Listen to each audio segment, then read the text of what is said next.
Hello student, আজকে তোমাদের আবার একটা নতুন ক্লাস। সুতরাং আজকের ক্লাসটা সবাই মনোযোগ দিয়ে দেখবে। প্রথমত বলে দিই, আমার ভয়েসটা একটু বসে গেছে, কারণ ঠান্ডা লেগে গেছে অলরেডি। তো সুতরাং যদি কিছু বুঝতে অসুবিধা হয় অবশ্যই জানিও। প্রত্যেকে ক্লাসটা করো, ঠিক আছে? আশা করি সবার ক্লাসটা ভালো লাগবে। আর সব থেকে বড় ব্যাপার এটাই যে যে ক্লাসগুলো তোমাদের দেওয়া হচ্ছে প্রতিনিয়ত, সেই ক্লাসগুলো তোমরা দেখো এবং ক্লাসগুলো যদি তারপরে না বুঝতে পারো অবশ্যই জানাবে। আজকে তোমাদের ফিজিক্যাল সায়েন্সের ক্লাস শুরু হতে চলেছে। আজকে তোমাদের ফিজিক্যাল সায়েন্সের খুব গুরুত্বপূর্ণ একটা টপিক নিয়ে ক্লাস করাবো। আজকের ক্লাসটা এএনএম জিএনএম নার্সিং যারা দেবে, হ্যাঁ, আর যারা বিভিন্ন কম্পিটিটিভ এক্সামের সাথে যুক্ত আছো তাদের জন্য আজকের ক্লাসটা খুবই গুরুত্বপূর্ণ হতে চলেছে। সুতরাং আজকের ক্লাসটা সবাই মনোযোগ দিয়ে করবে। আর হ্যাঁ, খাতা পেন বের করে বসো, কানে হেডফোন নাও, ক্লাস করতে স্টার্ট করো। চলো তাহলে বেশি কথা না বাড়িয়ে ক্লাস আবার শুরু করা যাক।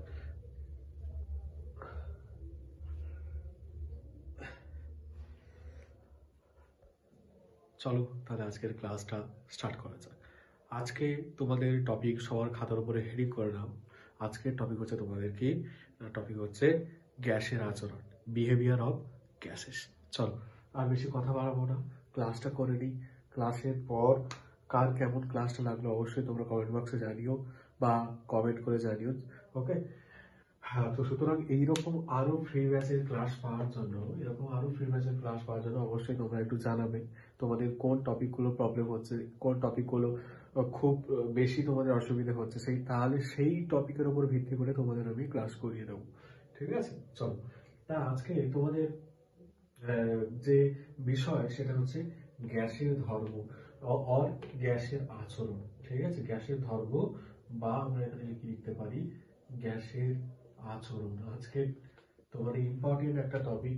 এই টপিকটা থেকে তোমাদের প্রত্যেক বছর কোশ্চেন আসে। সুতরাং কোশ্চেন আসে, ঠিক আছে? বিশেষ করে যারা এএনএম জিএনএম দিচ্ছ বা বিভিন্ন কম্পিটিটিভ এক্সামের জন্য তোমরা প্রিপারেশন নিচ্ছ, তোমাদের কোশ্চেন গুলো এইখান থেকে কিন্তু আসে। সুতরাং তোমাদেরকে ভালো করে বুঝতে হবে, ঠিক আছে? চলো তাহলে ফার্স্ট অফ অল এখানে দেখো, আমি এখানে লিখে রেখেছি যেগুলো তোমাদের প্রয়োজন, আমি সেই রকম লিখে রেখেছি এবং সেটা বুঝিয়ে দিচ্ছি। বুঝে বুঝে খাতায় লিখে নেবে, ঠিক আছে? এমনটা নয় শুধু এখানে লেখা আছে বলে নোট ডাউন করে নিয়ে চলে যাবে, তেমনটা করো না কিন্তু, তাহলে কিন্তু তোমরা নিজেরাই ফেসে যাবে।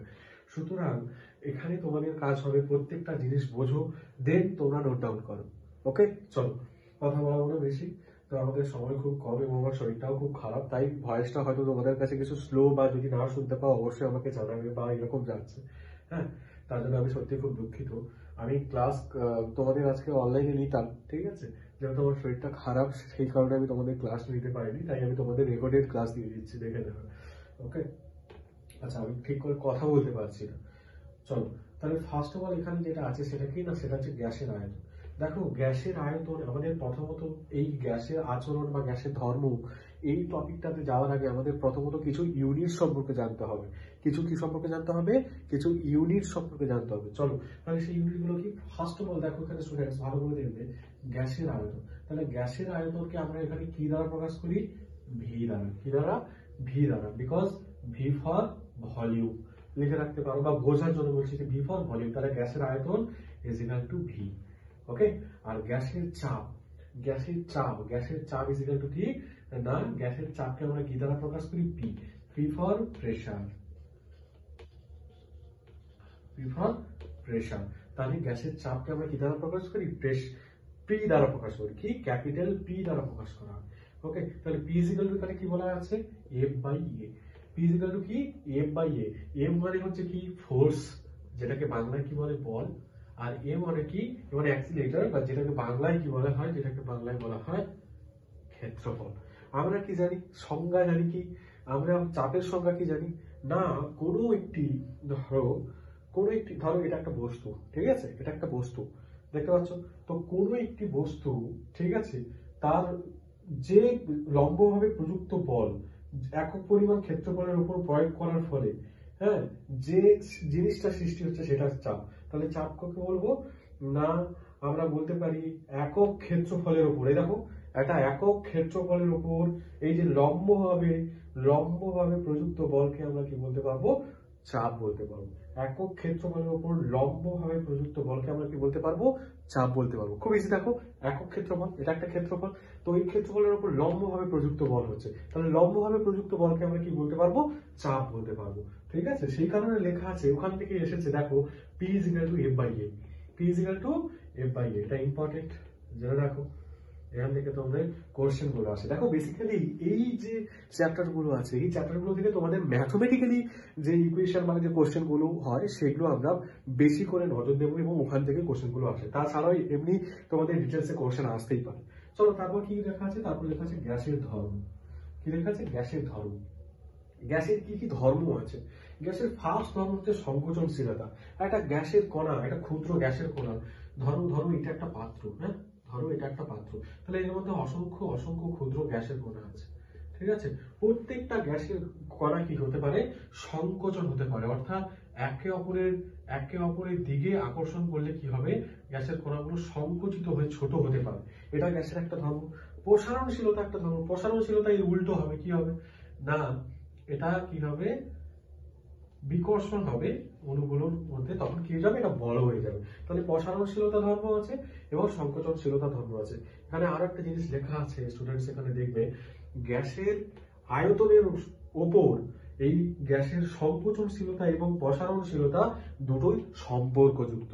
আয়তন যত আয়তন যত কমবে বা বাড়বে, তার সাথে সাথে সংকোচনশীলতা, গ্যাসের সংকোচনশীলতা বা প্রসারণশীলতা বাড়বে বা কমবে, অর্থাৎ পরিবর্তনশীল। ঠিক আছে, গ্যাসের আয়তনের সাথে গ্যাসের সংকোচনশীলতা প্রসারণশীলতা কি না পরিবর্তনশীল। দেন কি না, দেন হচ্ছে গ্যাসের একটা ইম্পর্টেন্ট ধর্ম, সেটা কি? ব্যাপন ধর্ম। তোমরা জানো যে বেশি ঘনত্ব থেকে কম ঘনত্ব দিকে যায়, বেশি ঘনত্ব থেকে কম ঘনত্ব দিকে যায়। যেমন বাড়িতে মা পুজো দেওয়ার পর বা সন্ধ্যা দেওয়ার পর যখন ধূপকাঠি জ্বালে, ঠিক আছে, তো ওই ধূপ জ্বালার সময় যে ধোঁয়াটা যাচ্ছে, সেই ধোঁয়াটা কিছুক্ষণের মধ্যে মিলিয়ে যাচ্ছে। তাহলে বেশি ঘনত্ব থেকে কি হচ্ছে? কম ঘনত্বে যাচ্ছে, কম ঘনত্বে যাচ্ছে। ওটা কি? ওটা হচ্ছে ব্যাপন ধর্ম। ওটা কি?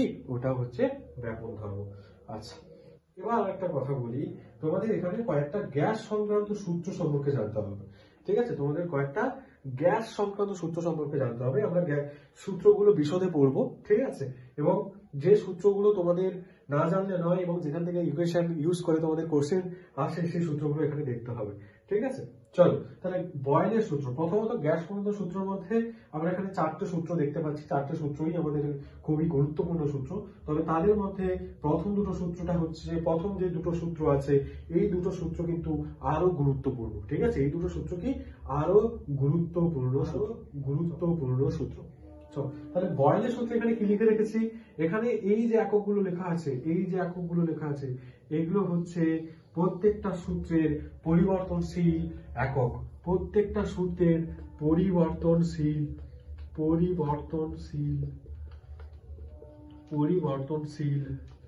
একক, বা আমরা লিখতে পারি সম্পর্কযুক্ত একক। অর্থাৎ এদের মধ্যেই সম্পর্ক আমরা দেখতে পাবো। যেমন ধরো বয়েলের সূত্রে কি? P = কি জানি? P = pressure. গ্যাসের চাপের সাথে গ্যাসের আয়তনের সম্পর্ক আছে, একটা সম্পর্ক আছে। চার্লসের সূত্রে কি আছে না, গ্যাসের আয়তনের সাথে এখানে পরম শূন্য উষ্ণতা, ক্যাপিটাল টি কে কি দ্বারা ডিনোট করা হয়? এই ক্যাপিটাল টিটাকে বলা হয় পরম শূন্য উষ্ণতা। লিখে রাখতে পারো, ক্যাপিটাল টিকে বলা হয় পরম শূন্য উষ্ণতা। ঠিক আছে, পরম শূন্য উষ্ণতা, এটা একটা মান আছে সেলসিয়াস স্কেলে। 0 ডিগ্রি সেলসিয়াস ইকুয়াল টু পরম শূন্য উষ্ণতার যে স্কেল হয় সেখানে 273 ডিগ্রি, হ্যাঁ, 273 ডিগ্রি সমান হয়। কি? 0 ডিগ্রি সেলসিয়াসের সাথে 273 ডিগ্রি এর পরিমাপটা পরম উষ্ণতা, যে পরম শূন্য উষ্ণতা যেটা আছে তার সাথে কি হয় না, এটা সমান হয়। জাস্ট এটুকু জেনে রাখো। আমরা যখন এখানে আসবো, চার্লসের সূত্রে আসবো, তখন আরো ভালোভাবে বুঝতে পারবো। গেলুসাকের সূত্রে আবার ভালোভাবে বুঝতে পারবো। কারণ কি? গেলুসাকের সূত্রে এখানে কার মধ্যে সম্পর্ক আছে? গ্যাসের চাপের সাথে পরম শূন্য উষ্ণতার সম্পর্ক আছে। এবং অ্যাভোগাড্রো সূত্র কি বলেছে? প্রত্যেকটা জায়গায় তার কোয়ান্টাম সংখ্যা মানে কি? প্রত্যেকটা পাত্রে রাখা যে গ্যাস, তাদের অণুর সংখ্যা সমান হবে। যদি যদি তাদের যদি তাদের কি না যদি তাদের প্রেসারের সাথে যদি সম্পর্ক হয় তাহলে কিন্তু সমান হবে, অর্থাৎ এটাকে স্থির রাখতে হবে, তাহলে এগুলো সমান হবে। তাহলে আমরা এখানে অ্যাভোগাড্রো সূত্রে কার কার মধ্যে দেখবো, কোন কোন রাশিমালার মধ্যে গ্যাসের চাপ এবং কোয়ান্টাম সংখ্যা বা অণুর সংখ্যা। n = আমরা এখানে কি বলতে পারি, n = আমরা বলতে পারি অণুর সংখ্যা। লিখে নাও, m = আমরা কি বলতে পারি, অণুর সংখ্যা। ঠিক আছে, n = অণুর সংখ্যা। তো এই ছিল। চলো আমরা তাহলে বয়েলের সূত্র এবং চার্লসের সূত্রটা দেখে নিই। চলো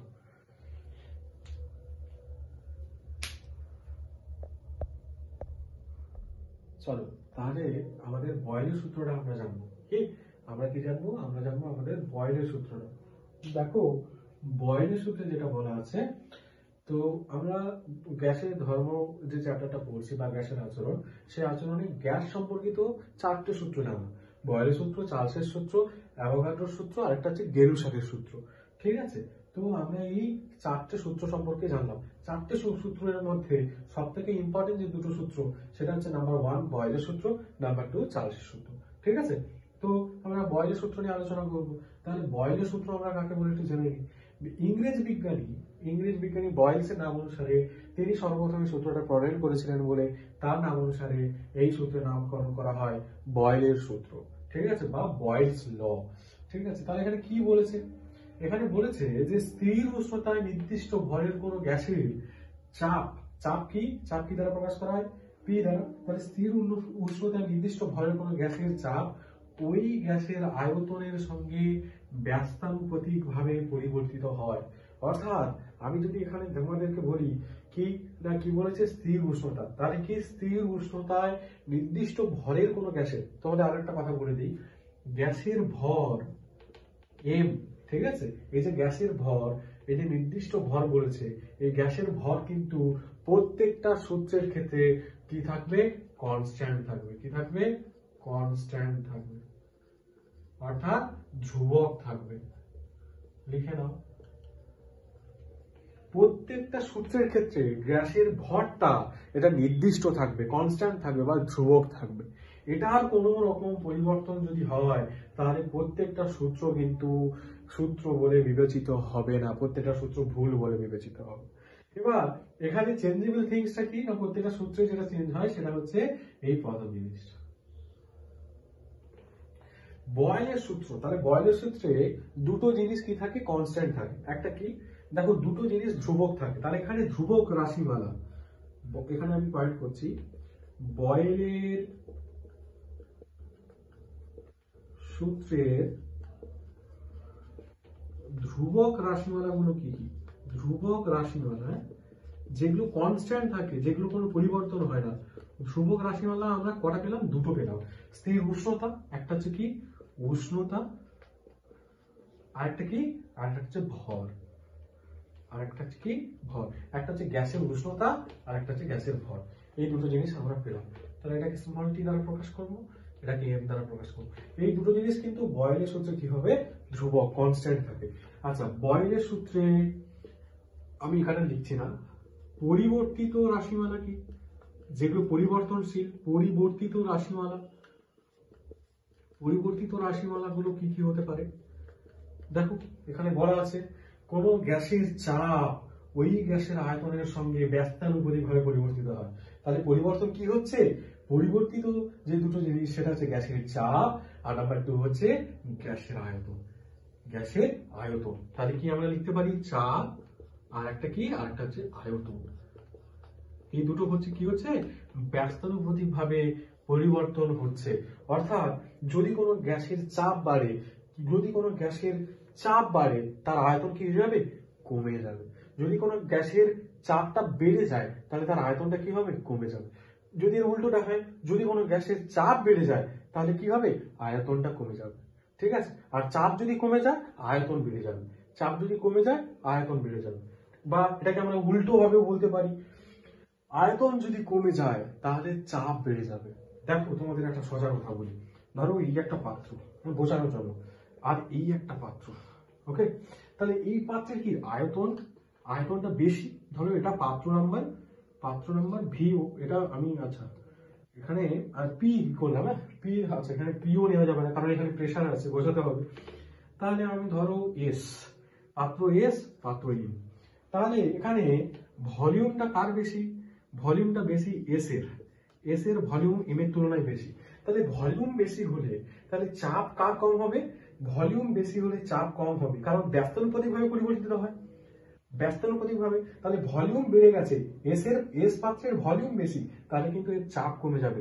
ধরো তাহলে আমি চাপ, তাহলে কি এর চাপটা কমে যাবে, তাহলে উল্টো হয়ে যাবে। কি হয়ে যাবে? উল্টো হয়ে যাবে। তাহলে এম এর যে প্রেসার, এম পাত্রের যে প্রেসার, তার তুলনায় কিন্তু হ্যাঁ যার ভলিউম বেশি হয়ে গেছে তার চাপ কমে যাবে। এস এর যে ভলিউমটা বেশি, সেই কারণে কি হবে? এস পাত্রের চাপটা কমে গেল, হ্যাঁ, এবং এম পাত্রের ভলিউম কম কিন্তু চাপ বেড়ে যাবে। কারণ কি? কারণ হচ্ছে ধরো এটার পরিমাণ 2 লিটার, এটার পরিমাণ 2 লিটার, ওকে। তাহলে এখানে ভলিউম বেশি হওয়ার কারণে কি হচ্ছে জানো তো? এখানে ভলিউম বেশি হওয়ার কারণে গ্যাসের অণুগুলো কিন্তু ঠিকভাবে সচরাচরভাবে চলাফেরা করতে পারছে, কিন্তু এখানে চলাফেরা করতে পারছে না। এখানে যেহেতু ছোট জায়গা, ছোট হয়ে গেছে, তার মধ্যে তো সিট নেই, তাই না? ধরো একটা ক্যাপাসিটি আছে 100 জন, তুমি যদি সেখানে 200 জন ঢোকাও, কি হবে? চাপ বাড়বে, সেই কারণে চাপ বেড়ে গেছে। ইজি কনসেপ্ট, এইরকম ভাবে ফিজিক্স পড়তে হবে, ওকে? ইজি, একদম ইজি। চলো এবার আমরা যেটা দেখবো সেটা হচ্ছে গাণিতিক রূপটা দেখে নেব। প্রত্যেকটা এককের নাম লিখে গাণিতিক রূপ দেখবো। দেখো খুব ইন্টারেস্টিং লাগবে। Physics is the most interesting subject in the world, okay? চলো।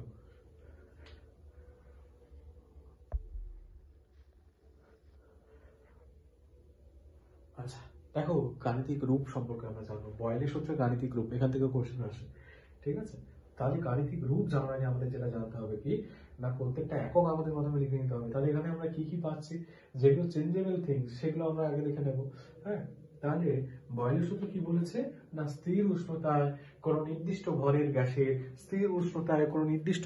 গ্যাসের, হ্যাঁ, সেই কি হবে না, নির্দিষ্ট ঘরের কোনো গ্যাসের চাপ ওই গ্যাসের আয়তনের সাথে ব্যস্তানুপাতিক ভাবে পরিবর্তিত হয়।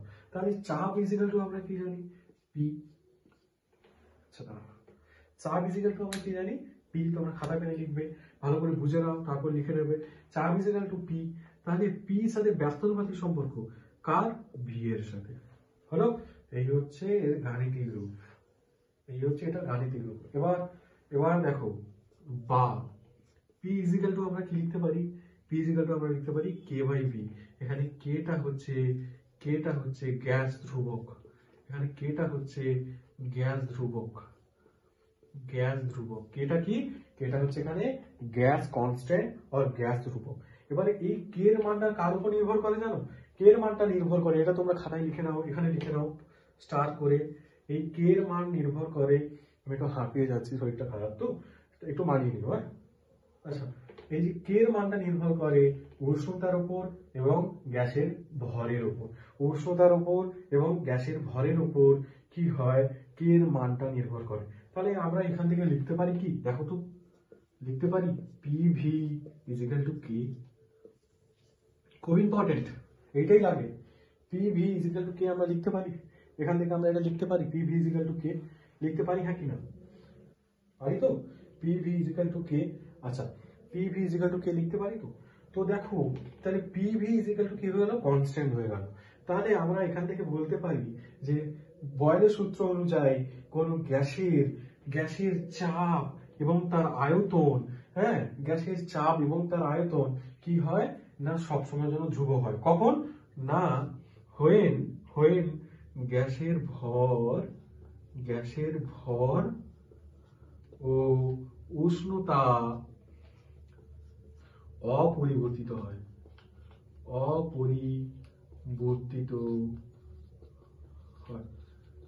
তাহলে দেখো এখানে পি ইজিক্যাল টু কে।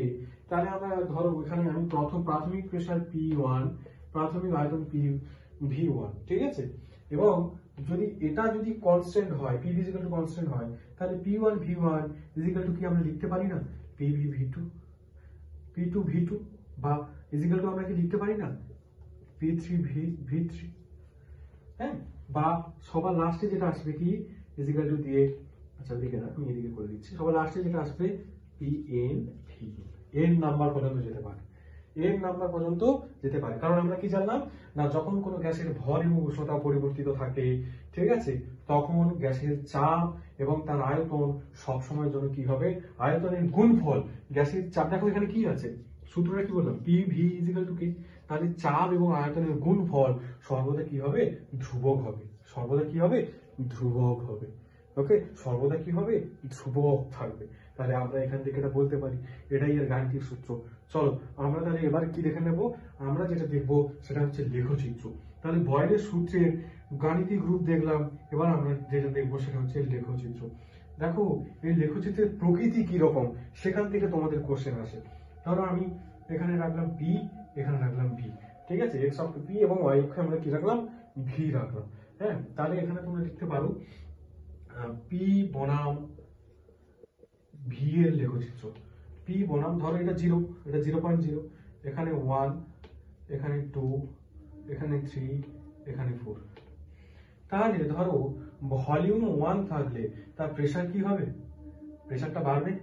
প্রেসারটা আমি এখানেও করে দিচ্ছি 1, আচ্ছা এটা আমি ভিতরে লিখছি না, বাইরে লিখছি 1 2 3 4। তাহলে আমরা কি জানি যে P এর সাথে V কি না, P এর সাথে V যে এটা সেটা কি, ব্যস্তানুপাতিক। তাহলে P যদি আমাদের V1 হয় তাহলে কি হবে, প্রেসার এরকম হবে, প্রেসার হাই হবে।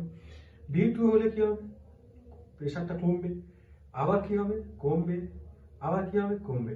তাহলে দেখো একটা গ্রাফ টানো, দেখো প্রত্যেকটা পয়েন্ট মেলাও, এখানে পয়েন্ট মিলছে না যদিও, দেখো তাহলে কি আসছে, এই একটা রেখা আসছে না, এই দেখো একটা রেখা আসছে, এই রেখাটাকে বলা হয় সমপরাবৃত্ত। সমপরাবৃত্ত, দেখো সায়েন্স খুব সোজা, জাস্ট একটু বুঝে নিতে হয় সূত্রগুলো, ঠিক আছে, কিছুই নেই এর মধ্যে, ইজি কনসেপ্ট। দেখো তোমাদের সামনে তুলে ধরলাম, তোমরা ক্লাস করার পর বলবে হ্যাঁ স্যার বুঝতে পেরেছি কি বুঝতে পারিনি। আমি 100% গ্যারান্টি দিয়ে বলছি তোমরা বুঝতে পারবে। ওকে, ভালোভাবে ক্লাসটা দেখো, বুঝতে পারো। আর যদি কিছু প্রবলেম হয়, যদি কোথাও আটকে যাও, আমি আছি, আমাকে বলবে। ওকে, তাহলে প্রকৃতি কিরকম, সমপরাবৃত্ত, এইখান থেকে কোশ্চেন আসে, এটা ইম্পর্টেন্ট। হ্যাঁ, এইখান থেকে কোশ্চেন আসে, ঠিক আছে। আরো একটা তোমাদের লেখচিত্র হয়, সেই লেখচিত্র হচ্ছে কি না, PV বনাম, আমি এখানে ভার্সেস করে দিচ্ছি, PV বনাম কি P। তাহলে এদিকে আমি PV রাখলাম, এদিকে আমি P রাখলাম, ঠিক আছে, এই আমার অক্ষ, এটা অক্ষ y অক্ষ, ঠিক আছে। এবার এখানে কি হয়, এখানে PV এর সাথে P যখন সম্পর্ক দেবে বা অর এটাকে যদি ঘুরিয়ে আসে PV ভার্সেস V, সে যাই আসুক না কেন কি হবে, এখানে যদি P থাকে তাহলে কি হবে না, P অক্ষের সমান্তরালে যাবে। কি হবে, P অক্ষের সমান্তরালে যাবে। সমান্তরাল রেখা P অক্ষের উপরে লিখে, বা এখানে যদি তোমাদের V থাকে তাহলে কি হবে, V অক্ষের সাথে সমান্তরালে যাবে। ইজি কনসেপ্ট, এখানে যদি V থাকে তাহলে কি হবে, V অক্ষের সাথে কি হবে, সমান্তরালে যাবে। ওকে, কিছুই নেই, এই তো বয়েলের সূত্র কমপ্লিট। পরের দিন তোমাদের আর যে 3টে সূত্র বাকি থেকে গেল, চার্লসের সূত্র, ভেরি ভেরি ইম্পর্টেন্ট, চার্লসের সূত্র, গেলুসাকের সূত্র, আরেকটা কি, আরেকটা হচ্ছে তোমাদের অ্যাভোগাড্রো সূত্র, ঠিক আছে, আরেকটা কি, এটা তোমাদের অ্যাভোগাড্রো সূত্র, এইগুলো নিয়ে আলোচনা করবো পরের ডেটে। তাহলে এই 3টে জিনিস নিয়ে আলোচনা হবে। হ্যাঁ, তোমাদের এখান থেকে যে কোশ্চেন গুলো আসে আমি বলে দিলাম কোনখান থেকে কিরকম কোশ্চেন আসবে। এখানে বয়েলের সূত্রে এর আগের যে এটা আছে পড়িয়ে এসেছি আমি, বয়েলের সূত্রে কোন দুটো রাশিমালা স্থির থাকে, উষ্ণতা এবং তার ভর, এখান থেকে এরকম কোশ্চেন আসে। কোন দুটো রাশিমালা পরিবর্তিত হয়, তার গ্যাসের চাপ এবং তার গ্যাসের আয়তন পরিবর্তিত হয়, ঠিক আছে। ইজি, সমপরাবৃত্ত কেন কিভাবে হয়েছে দেখো তোমাদের বুঝিয়ে দিলাম, ইজি কনসেপ্ট, কিছুই নেই, জাস্ট পড়ে যাও, ঠিক আছে। বেসিক কনসেপ্টগুলো ক্লিয়ার রাখো, আর কিছু প্রবলেম হলে আমি তো আছি। ফিজিক্যাল সায়েন্সের মতো ইজি সাবজেক্ট আর কোনো কিছু নেই, টপিকগুলো জাস্ট আমরা পড়ে যাই, মুখস্থ করে যাই, সেই জন্য বুঝতে পারি না।